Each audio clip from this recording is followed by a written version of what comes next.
gone. It's gone. There's several times in the last week I've wished I could just go home. And then I remember you can't go home, there's nothing to go back to. Even if the house survived, like pretty much the rest of town is gone. There's no power, there's no water, everything's gone.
It's gone. There's several times in the last week I've wished I could just go home.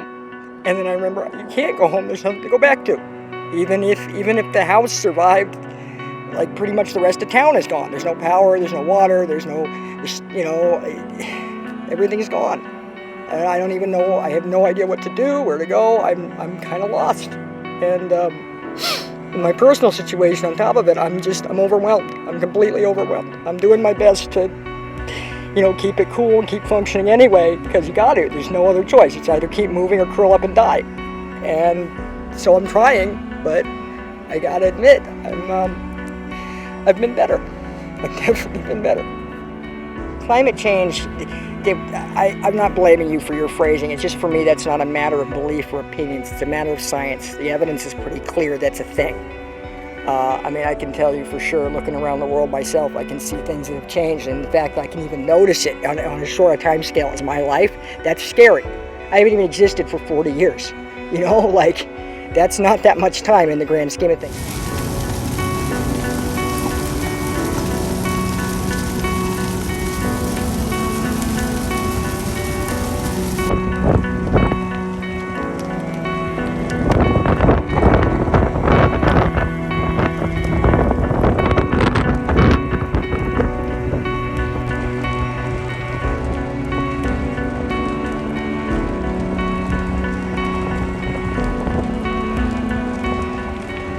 And so I get out to the end of Pex Valley Road and I'm looking across Greenville, and there are these towers of flame several times higher than the trees coming down the hill toward Greenville. So it was just very clear at that point that it was get out or be at risk of being gone.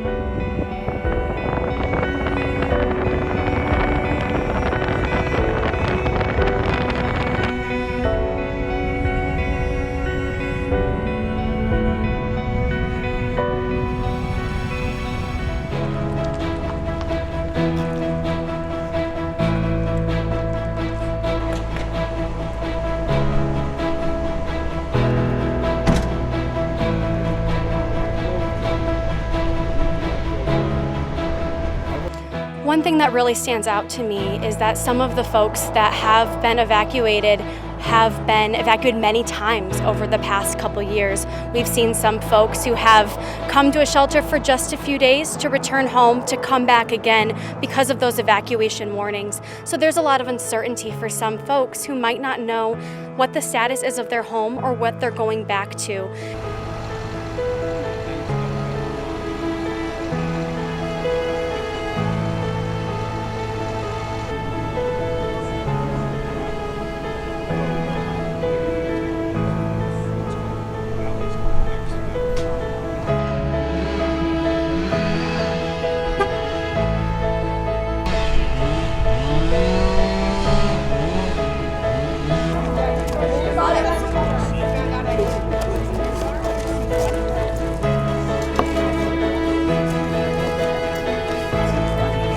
Well, my mother-in-law lost just about everything she owned, and I just felt the feeling in my heart like she's hurting. You know that the town of Greenville has got to be hurting. So let's do something. You know, we're our brother's keepers.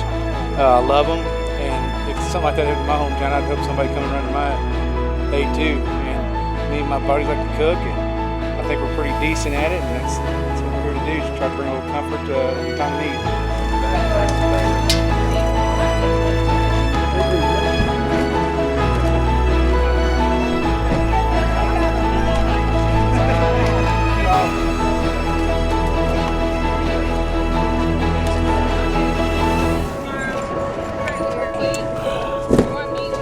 That's more like it. We've brought a bunch of briskets and some baked beans. We brought some just a little bit of Texas to California. Where we come from, this is comfort food. People enjoy the barbecue. It brings camaraderie. I mean, you can look at the people behind me, and they're all smiling and happy right now. Nobody's worried about what happened Wednesday right now. They're just they're talking and they're eating and they're having a good time. It might have been easy go, but it wasn't easy come. Thank you. That sounds like somebody that doesn't want any brisket. This community is amazing. The local businesses, the local restaurants, the people, the churches, the organizations has been amazing. They just pour it out for people, just everyday people. That's our neighbors. These are our family and our friends that have lost everything. So pretty amazing. We live in a great place. We do. There's nothing else like this in the world, I don't think. It's like the last great place.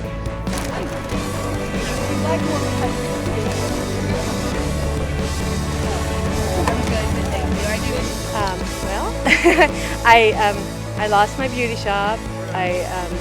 So my way of making a living. I lost my house. Home is gone.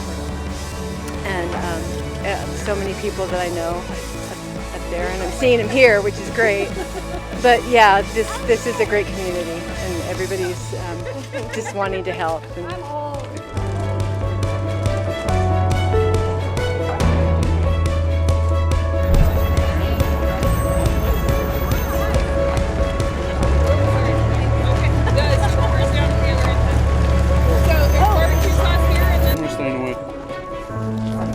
Turn it off.